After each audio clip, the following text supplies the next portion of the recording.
大家好，我是珍妮，今天和大家分享如何做寿司醋饭。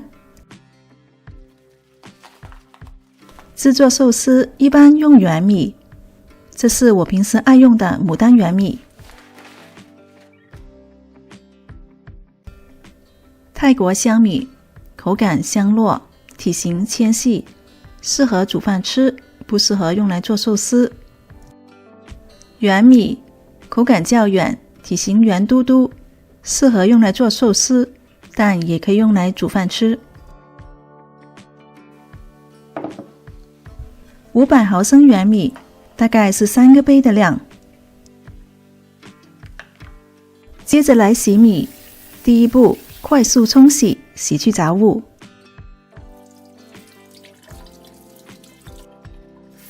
第二步，做猫爪子形状。搅拌米，使米互相摩擦，把米表面的杂质冲洗掉。洗3到4次左右，直到水几乎清澈就可以了。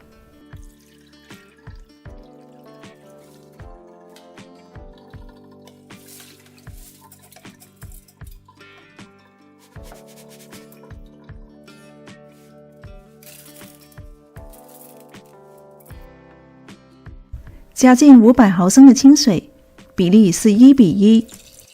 制作寿司的米饭比平时煮饭稍微硬一些，但喜欢吃软的可以1比1.2。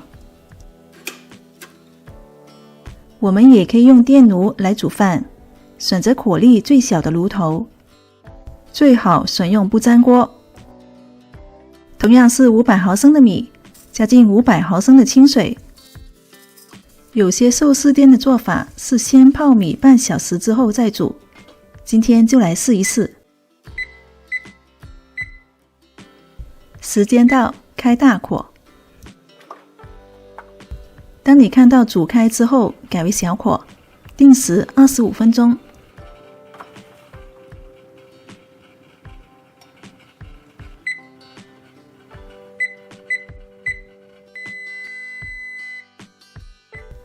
时间到，关火，再焗10分钟。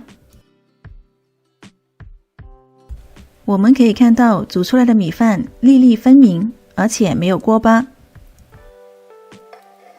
再来看一下电饭锅煮出来的米饭，也是粒粒分明，软硬适中。用电炉煮的，吃起来稍稍硬一些，但区别不是很大。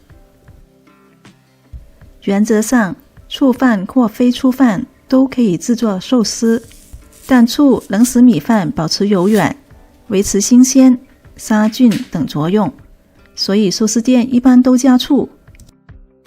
但究竟加多少醋呢？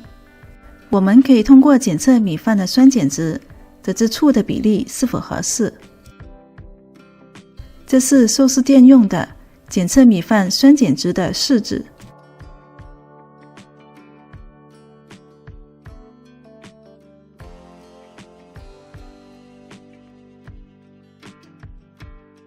酸碱值在3到4之间才合格。加进100毫升的醋，没有煮过的米和醋的比例是5比1，出来的米饭不会太酸，刚刚好。这是自己调配的寿司醋，大家可以看我另外一个视频。趁热的时候就要均匀倒进，这样才能肉味吸收。用勺子的边缘以铲、切、拌的方式搅拌均匀，不要太大力，保持米饭粒粒分明的口感。如果有小风扇的话，可以吹2分钟，快速降温，防止米饭变黏。让米饭降到人体温度36度左右就可以使用，它是做寿司最佳口感的温度。等30分钟后，用清水和醋饭1比3的比例混合，扔进测试纸。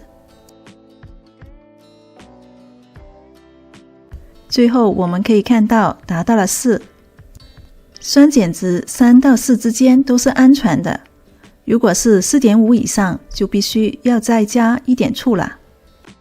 以上介绍的是商业用途，在家当然是根据自己的口味来调。